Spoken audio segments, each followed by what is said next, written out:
That was Slow Dance to the Apocalypse by Kevin Winnick, and I am E.S. Wynn, the Midnight Writer. This is almost July 4th. It's episode 12 of the Midnight Writer podcast, and I'll put Kevin Winnick's information in the little video comments section below, video author comments section below, so that if you want to hear more by Kevin Winnick, you can go check that out.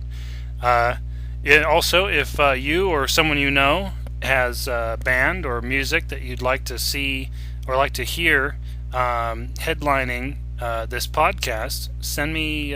There's a link that you can go to in the video author comments section where you can send me a link or a download or all the information you need so that I can feature you on my podcast. So let's get some new music in here. I like Kevin Winnick and I like Daniel Chartrand. Those are two good friends of mine. But I'd like to give you a chance too out there, dear listener. So, what's cooking at Thunder Rune Publishing? Well, last time I podcasted, I had just released Liber Velum Vocis and Voyage of the Tereshkova, so those are out there and getting picked up here and there. But since then, I've actually released L.A. Sykes' latest novelette entitled The Hard Cold Shoulder, and that was released on June 17th. That's now available through Thunder Rune Publishing. Check that out on our main website. And also, I'm getting ready to release a book this week called Like Oceans of Liquid Skin, which is pretty cool. I've actually got selections of it that'll be going up on Mark Slade's Dark Dreams podcast, which there's a link to that in the video author comments as well. So hop on over there and listen in to the podcasts, and when the selection comes up as part of your regularly scheduled programming there, you can listen in, get a good sneak peek of that project. That was a fun project to do. Like Oceans of Liquid Skin is a little different than any of the other projects I've done in the past. It's sci-fi horror, and it's also an interactive book, so you control the action. Everything is told from a second-person perspective. Everything happens to you, the reader, and you get to choose which way the story goes and try to survive while you're reading the book. It's the book that tries to eat you alive, as it were. Here's the blurb from the back cover.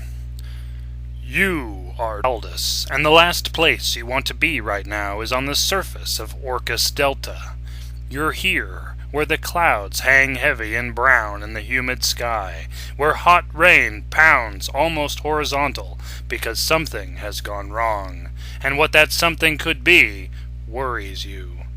What could possibly go wrong on a backwater, exopological dig colony that would require the expertise of someone like you, someone whose specialization is mutagenic bioweaponry? Explore the hellish swamps, dark tunnels, and sterile colony corridors of a compellingly detailed alien world in this interactive book. Fight or run, stand or die, make peace, make war, or sneak through vents while creatures unlike anything you've ever seen before devour the colony from within. The choice is yours. Choose well, Dr. Taldus. So that'll be coming out soon. I'm aiming for a release here Friday or Saturday of this week, and you can get it in print for $14.95. That's a 6x9 paperback, so it's a nice, comfortable size. Or you can get it as an ebook in all the usual formats: PDF, EPUB, Lit, Mobi, all the usual formats for $5.95. So that's pretty darn cool. The other one I mentioned earlier was L.A. Sykes' The Hard Cold Shoulder, which is a pretty cool one. That one, I'll read you the back cover of that one as well. And maybe give you some quotes here first. The back cover includes some quotes. How about that? I'll just read the whole thing. A surprisingly dark, thoughtful, action-filled, hard-boiled thriller with a heart as black as pitch. If you like dark fiction, this is it. And that's from Christopher Black, available in any color. And that's the name of his blog, I think. Here we go. L.A. Sykes is a force to be reckoned with. His writing is crisp and to the point. His no-holds-barred stories would make Donald E. Westlake and Jim Thompson proud. When I first read him, it was a jolt of electricity. It made me want to stand up and scream, "Hell yeah!" That was Mark Slade, writer and podcaster of Dark Dreams and Blackout City. Last quote here.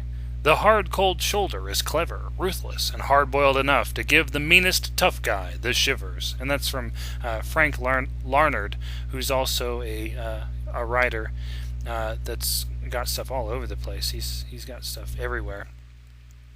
So the back cover, the official blurb of the book, says, a frantic phone call from a small-time criminal sends ex-DI Ben Pitkin on the hunt for a girl gone missing and a kidnap extortion gone wrong.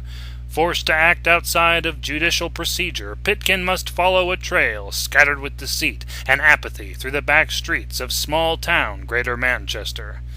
Every step leaves him wrestling with his own sanity, takes him deeper into seedy shadows, thick with money and greed, deeper into the sicknesses of a country tearing itself apart under the pressures of austerity.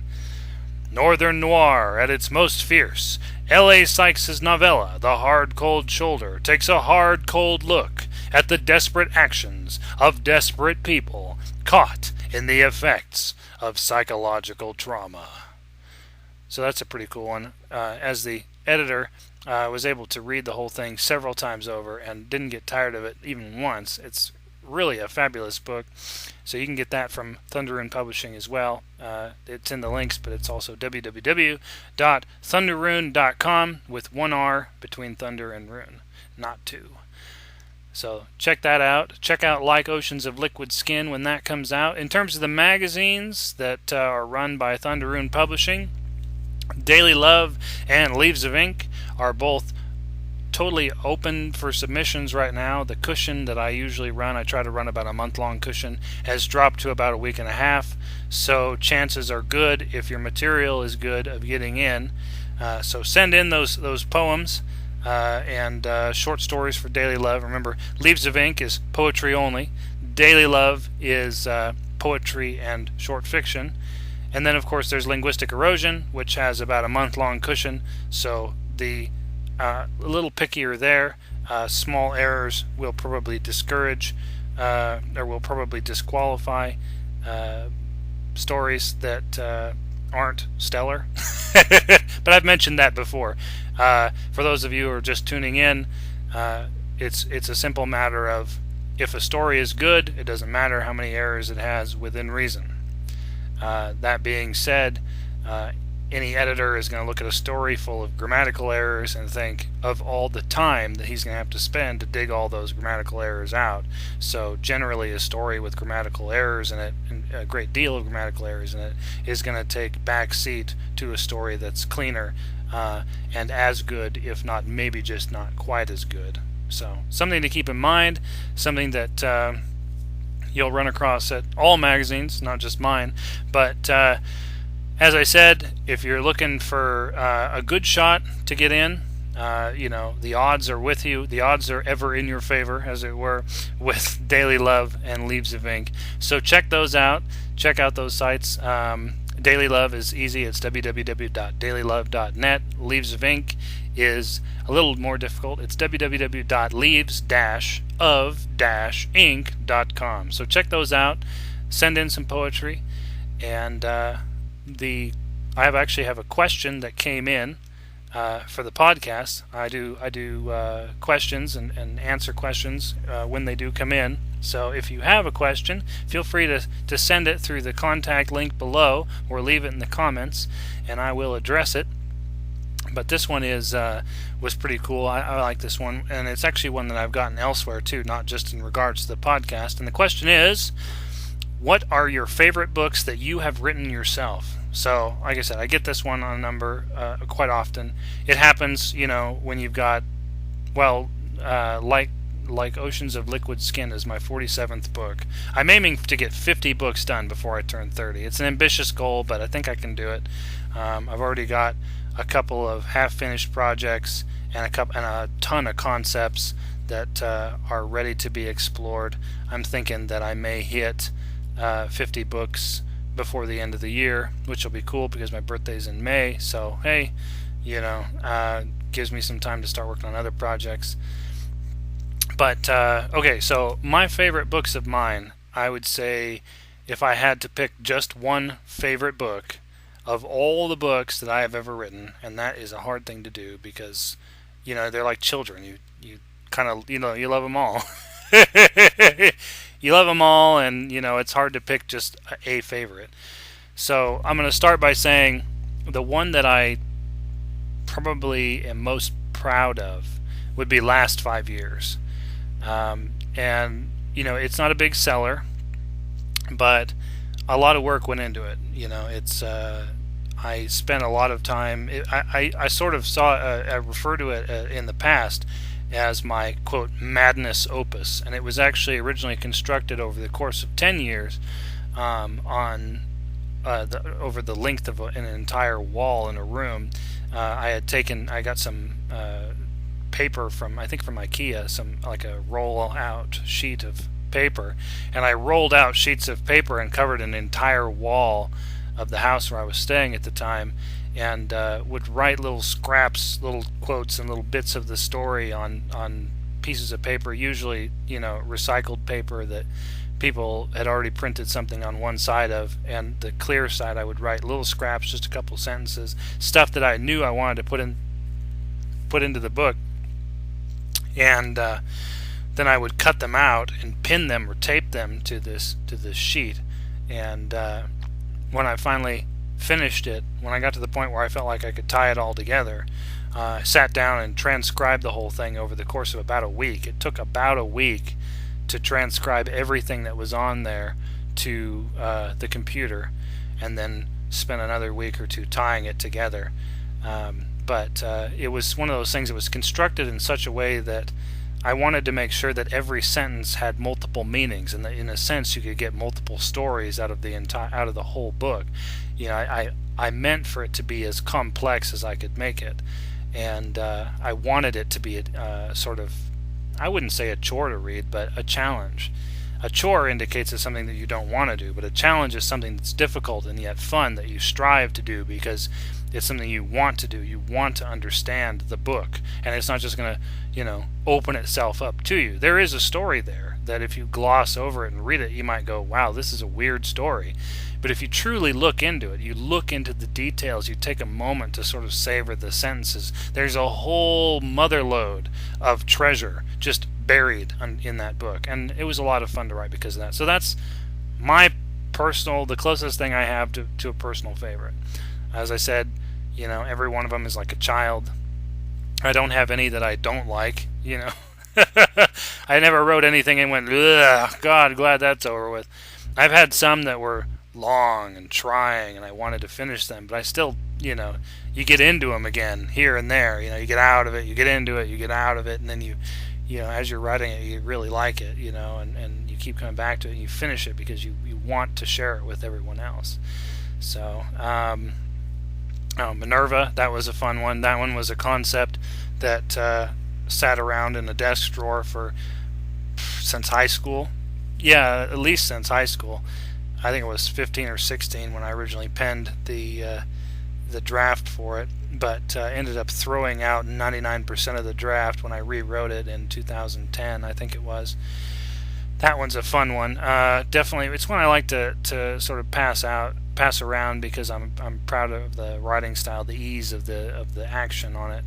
And Mars manuscripts, of course, always a personal favorite of mine because of the way the book is put together. The story of the book is told through documents. The whole thing was a blast to put together because I wanted to sort of dredge up the feeling of conspiracy theory stories and urban legends and stuff like that. Dig that up, dredge that up, and put that into a book. I wanted to capture that feeling. And so the intro to the book says something like, I found this, I got this ended up on my doorstep, in a manila envelope, and I published it because people deserve to know the truth. It's like that heavy-handed, people need to know what the government's doing kind of thing. And it ends with a JFK quote, which I did on purpose because everybody who does the big conspiracy theory type stuff always quotes JFK. And I don't want you to think that I lean one way or the other when it comes to quote conspiracy type stuff. UFOs, Prison Planet, Alex Jones, that kind of InfoWars, whatever, that kind of stuff, coast to coast radio. I find it interesting. I think this stuff like that is fascinating. It's bizarre, and there's definitely crackpot stuff that comes on there. But sometimes, rarely, you'll hear something on one of these programs or read something somewhere that you go, huh, well, that's interesting. I wonder if that's true. And so because I'm fascinated by this sort of subculture, I wanted to express that subculture in art. And that's what Mars Manuscripts is. It's art tackling conspiracy theory. And the whole story of America's involvement on Mars, which is the subject of the book, is told through secret documents, or declassified and stolen and documents that I meticulously designed to create this illusion of being real documents that had leaked from various government archives, with the exception of a few things which people who are really careful and knowledgeable will notice. And one of the things I'll hand you right now that I did on purpose is one of the first few pages. There's a telegram from the CIA concerning an object that has a code name. That's all I'll say.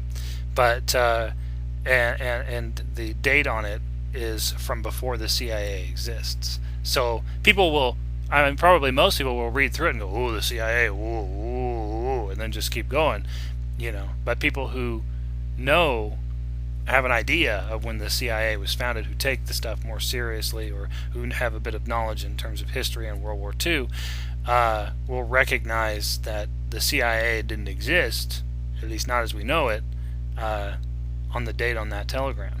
So it's an interesting thing. There's different things like that in there.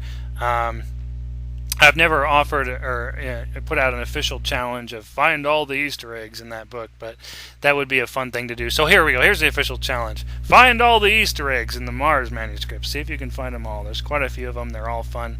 There's even a picture in there that's pretty horrific looking that was taken by a friend of mine. It's black and white. It's kind of fuzzed out. It's hard to tell what it is, but when you really look at it long enough, you can see that you can see the lines of a rib cage, like meat and bone, kind of like the inside of a rib cage. And it's really creepy looking. And it was taken by a friend of mine, and it's not human or alien or anything like that. It's actually I lived on a farm for a while. And we used to butcher our own animals on the farm, and it's actually it's a rack of lamb is what it is. Well, it's two racks of lamb side by side, because we took one out and hung it by a gamble, and did all the butchering there on our own. And when we had just the two sides of lamb, the two racks of lamb there on plastic bags on the floor, we took a picture, or he took a picture. My friend Daniel Dinsmore took a picture, and I was able to use that for the book, so that's pretty cool. But it's got a lot of neat stuff like that in there, stuff that's meant to kind of make you unnerved and weirded out a little bit, and questioning and going, Anyway, so for a book that's not supposed to be my very favorite, I sure did talk about it a lot, didn't I? Another one I love is the Cygnus War. Cygnus War, of course, comes, you have the omnibus, you've got all the associated stuff that's set in the same universe as the Cygnus War. I love the universe of the Cygnus War. I've written so much material. That's probably half of my writing career has been stuff in the universe of the Cygnus War. And so that's a lot of fun. And it's hard to stay away from the characters that I love. You got to leave them alone after a while. You can't just, keep going and going and going and going and jump the shark, 10,000 times with, the same characters. You have to explore a little bit in the same universe. But, occasionally I'll revisit the characters. Like, with Dark Salvage, which is set in the same universe as the Cygnus War, and Voyage of the Tereshkova, which is set in the same universe. It was a lot of fun to be able to sort of revisit the main character of the Cygnus War, Tessa Eisenherz, revisit her at different stages in her life. Like, when the Cygnus War begins, she's, I think, 19, early 20s, something like that. I don't remember exactly. It says in the book, but she's young. She's flying a Sign Drive 4 Blaster Child, which for those of you who haven't read the Cygnus War, that's at that time a cutting edge, state of the art fighter aircraft, and she flies it as part of a detachment from a warship that's involved in the first interstellar war that humanity's involved with, and the incredibly deadly, crazy war against the Cygnon correlate, which is a strange hive-based species that flies ships that look like liquid chrome, and they just fly in and decimate and destroy whole worlds. And so, being able to sort of visit the storyline, visit that character, explore that character at that young age, explore her again later in the series, 5 or 6 years later when she's with Ultima Thule, the Grey Society, to be able to explore her again 9 years after that in Dark Salvage when she's working freighters on the Rim, and to be able to explore that yet again a third time another 10 years later when in Voyage of the Tereshkova, when her daughter is denied the ability to join the military because of her genetically modified heritage, and mother and daughter and a few friends from previous series get together on a ship and sign up for a colonial survey mission and go and explore the outer reaches beyond the edge of Commonwealth space. So that's a fun one. And that lent itself really well to the format of the game that I was putting together. So that was pretty cool. But anyway, I love exploring these characters. The Cygnus War universe, of course, appears in Rim, the short story collection I put together. It also appears, or it sort of makes itself felt, I guess I should say, in Rim, and of course the Cygnus War game that I made, not Voyage of the Tereshkova, of course Voyage of the Tereshkova, but also the interactive strategy game that I put together a couple of years ago. It also makes its appearance in the book Like Oceans of Liquid Skin, that involves a Grey Society operative. There's nothing really, that links it. I mean, it's not like you have to know the Cygnus War to be able to get any enjoyment out of Like Oceans of Liquid Skin, but it does happen in the same universe, and it mentions offhand some of the events and species from the Cygnus War, which is cool. So things like that.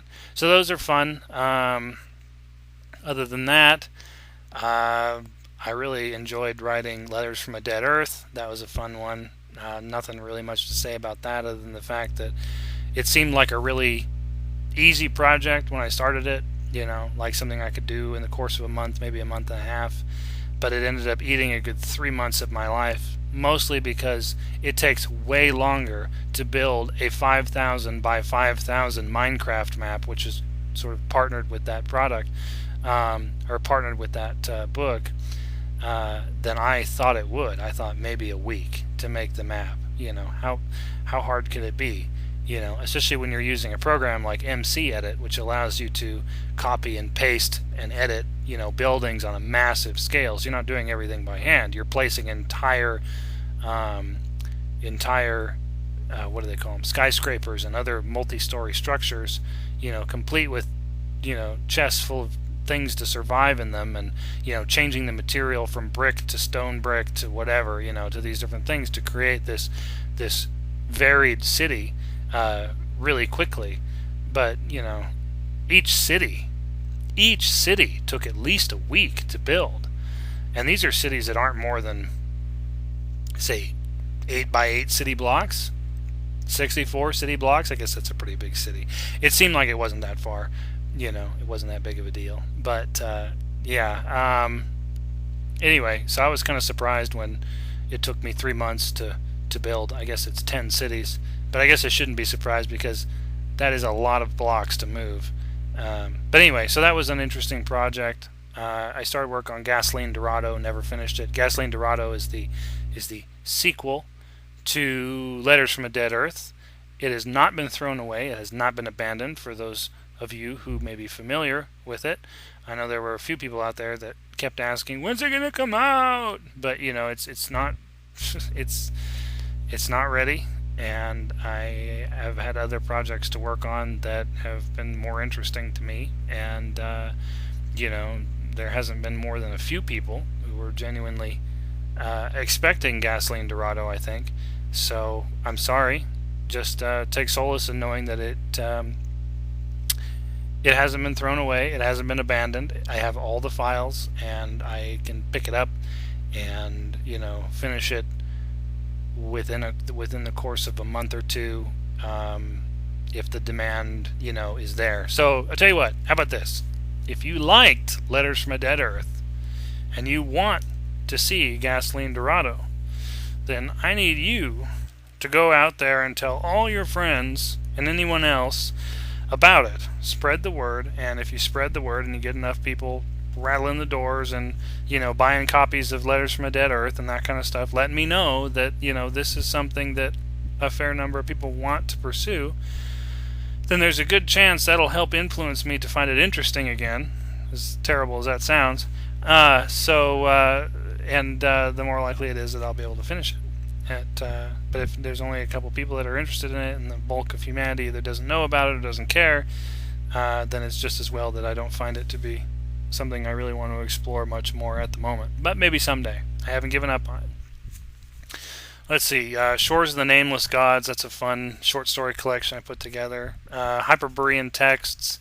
Similar stuff. Lovecraftian type stuff. It was fun to write that Lovecraftian type stuff.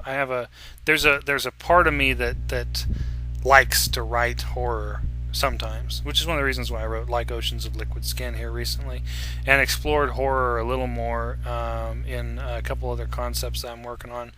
But once in a while, it's just got to look into that kind of stuff, sort of play with those demons, as it were. Skin Dreams. Fun.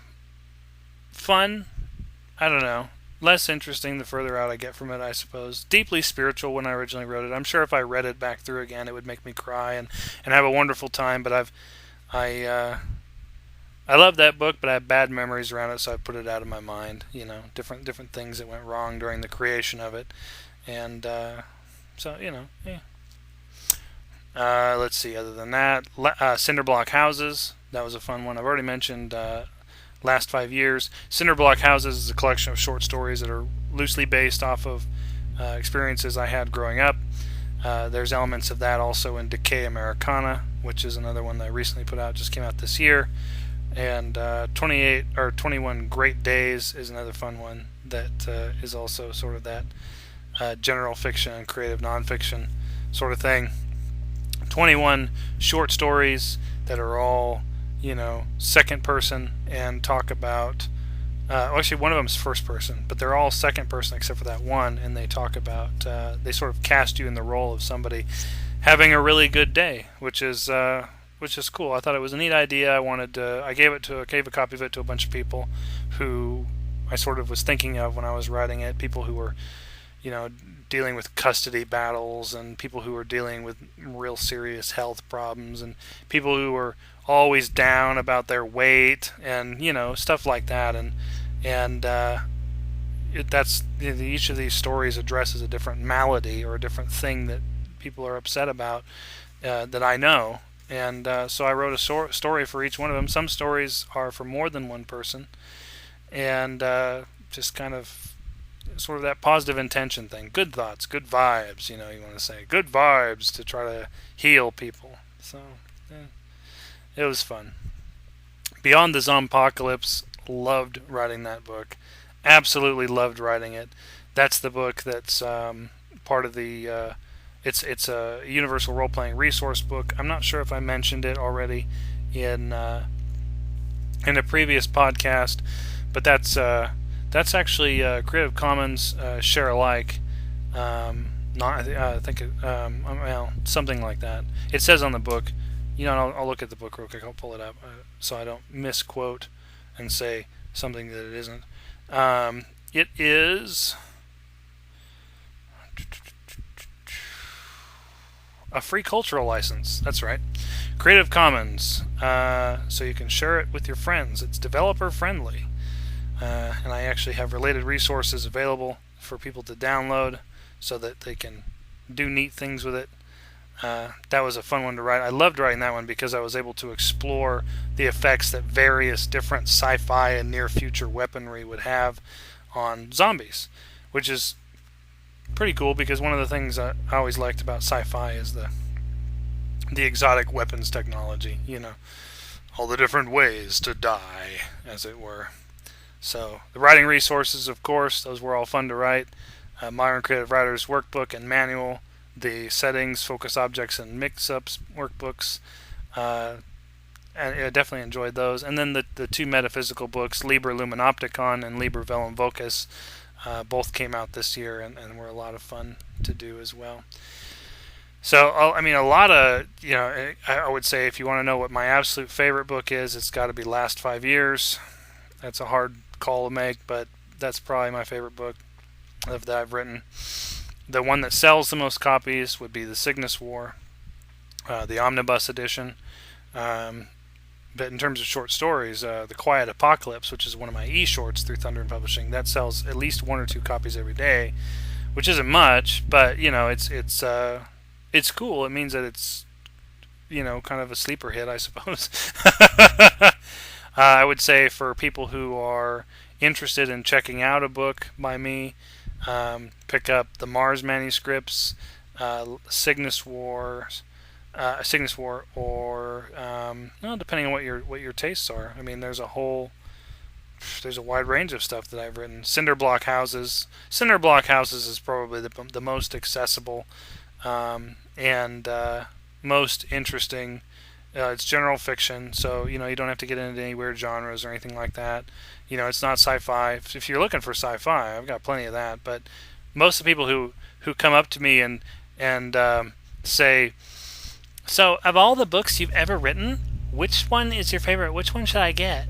It's kind of I find that the people are generally happiest with the results when I recommend Cinder Block Houses, because like I said, it's more accessible. It's not like somebody asking somebody what their favorite game is and they hand you Sudoku. It's like, what's your favorite game, and they hand you Legend of Zelda. You know what I mean? So it's something like that. That's the analogy I'm making, and I'm sticking to it.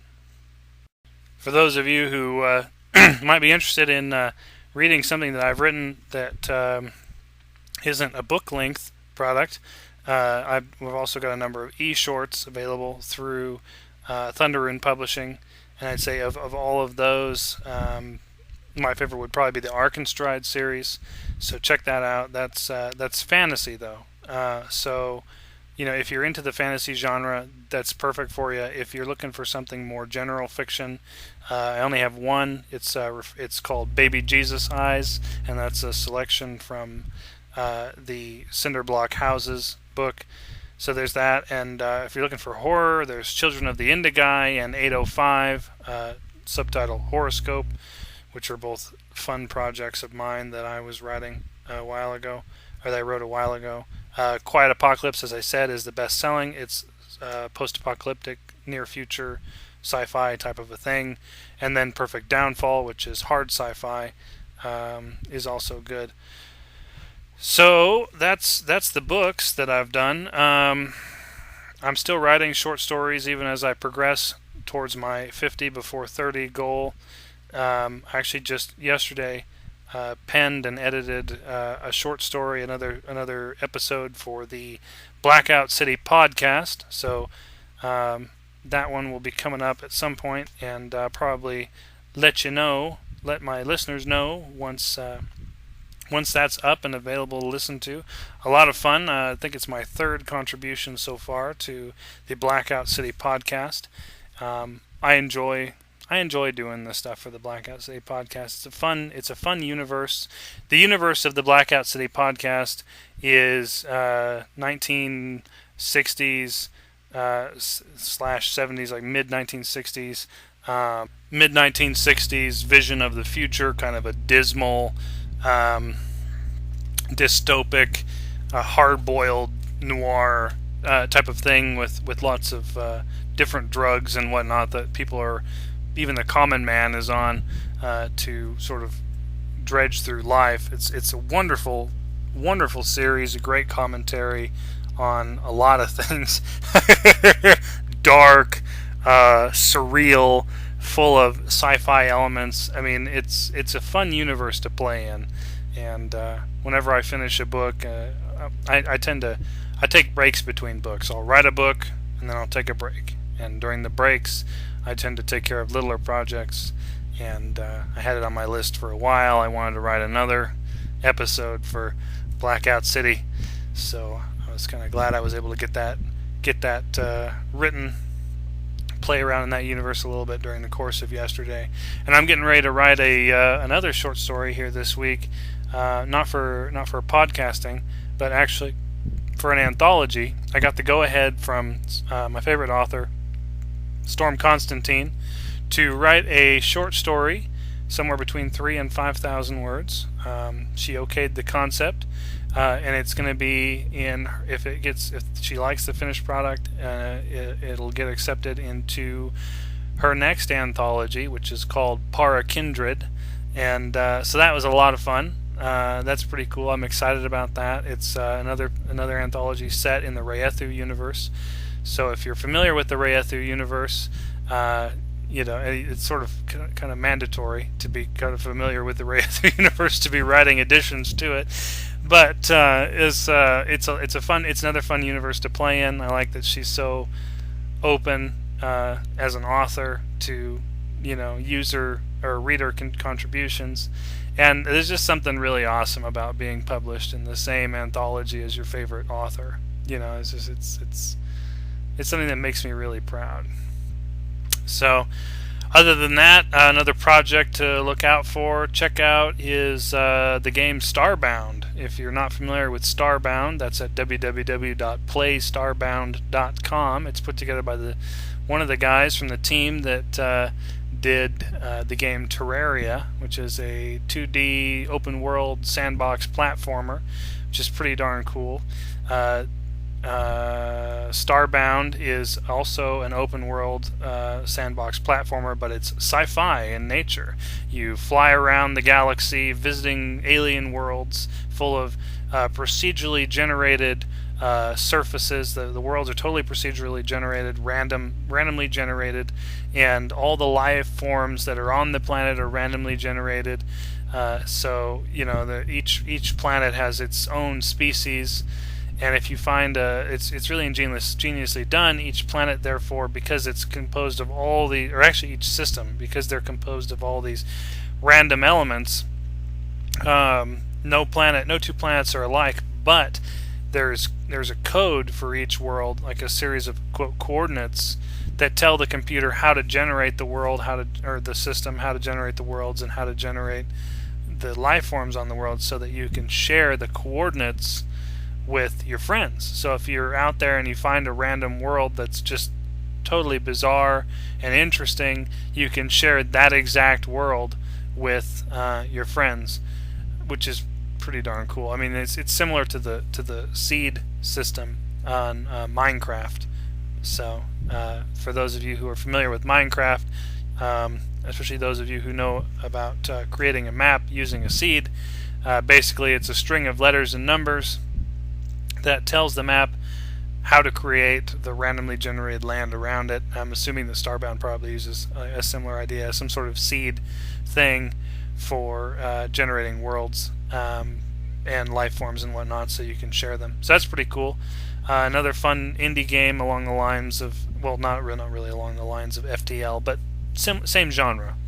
That's how they're similar. They're both sci-fi. But Starbound is pretty darn cool. They're adding a lot of neat features into it that didn't appear in Terraria and that I haven't seen in other games, which is pretty cool. Like, they just recently. They haven't launched the game yet. They don't have a release date yet, except 2013, and I'm guessing probably it's going to be, judging from what the day it is already, or the date already, the month it is already, it's probably going to be late in the year that they're going to release it. But it's got features like musical instruments that you can craft and play using the keyboard that can read musical notation, which is pretty darn cool. I suggested please add a saxophone, but I don't know if they're going to add a saxophone. We'll see. They've so far promised a trumpet and a violin, and I'm sure they'll do a flute and a piano, but here's hoping they do a saxophone too. That's my personal favorite. And one of these days I'm going to dig out my saxophone and I'm going to do my own intro music for this podcast. But unfortunately, when I'm most awake and most interested in playing the saxophone, because I'm on graveyard shift, it just so happens to be the middle of the night. And I don't think my neighbors, any of them, would like to hear the sound of a saxophone blaring through the living room at 3 or 4 in the morning. Who knows, maybe I'm wrong, but that's just the inkling I get. I know that I get grumpy when the landscapers that the complex hires come by with the leaf blower and hang out next to my bedroom window at 1 or 2 in the afternoon once a week. It makes me quite grumpy to wake up to the sound of someone doing a leaf blower in what is essentially the middle of my night. But that's for another conversation for another day. Well, I think I'm going to wrap this one up at the number of minutes we're at now. I've got a few other projects that I'm gearing up to do during the course of this week, and then I've got a couple other books that I'm looking at diving into. No promises yet as to the next big project that I'm going to dive into. I have 3 novel concepts that I'm looking at. One which is a reboot, sort of a collection and reboot of the Arkenstride series, collecting the 20 episodes of the first season, the 4 episodes of the second season, and adding new material until I have a completed book and releasing it as a singular omnibus edition. That's one project. Another project that I have in mind is sci-fi, and the third project and I won't say anything more than that. The third project I have is sci-fi fantasy. It starts in a world that appears to be fantasy, but that the main character goes into a world of sci-fi. It's a lot of fun. It's one that I've had the concept of for, a couple of years now, and just haven't sat down with the interest to finish it. But that's one of the things potentially on my checklist.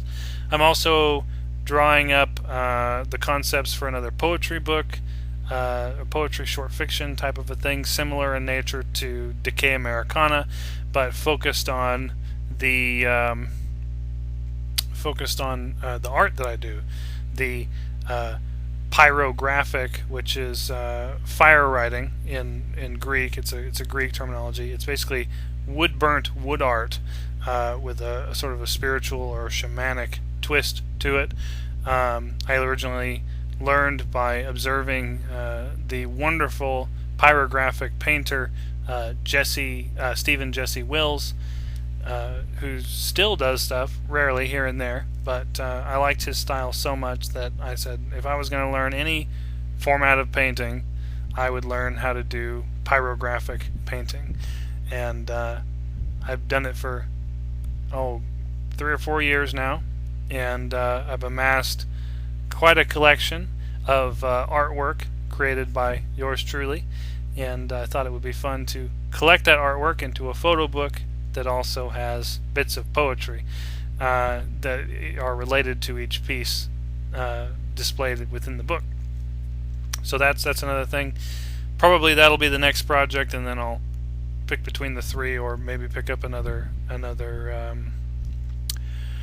interactive book. I've had great response so far from the readers to the interactive book, which kind of surprised me. Like Oceans of Liquid Skin, those who have read it and gotten back to me have just been absolutely raving about how much they love it, and are begging me to write another book, another interactive book, not something necessarily sci-fi, but something interactive so that they can experience my writing in that format. So that is a possibility. I have a number of concepts lined up, about 5 or 6 different concepts I'm playing with for interactive books, so we'll see where that goes. And just gonna keep on writing. This week it's all about getting Oceans of Liquid Skin out there, finishing up the edits for my lodge's newsletter, the Trestle Board, which I've almost finished. I'm just waiting for a couple articles to come in. Then writing that short story for Storm Constantine's anthology, Para Kindred. And then kicking right back into gear with the next book. So we'll see what happens, and you'll be one of the first to hear about it here on the podcast. How's that sound? Alright, so let's wrap this up. My name is Earl Wynn. You are listening to the Midnight Rider podcast, called the Midnight Rider podcast because I stay up all night writing and I sleep all day. And send in some music. If you know anybody who's a musician, have them send me music, and I'll see what I can do about getting it here on the podcast as opening music. And send in your poetry to Leaves of Ink, Daily Love. Good chance of getting in on both of those. And I hope you have a wonderful week and a wonderful 4th of July, especially if you're in America. And nothing against anyone who's outside America. It's our holiday. So I guess we should probably naturally be enjoying it more. Insert, or open mouth, insert foot. Anyway, I hope you have a wonderful week and a wonderful 4th of July. If you're not vegan or vegetarian, slap some steaks on the grill and have some fireworks. And if you got kids, make this a good one. This is E.S. Wynn, signing out.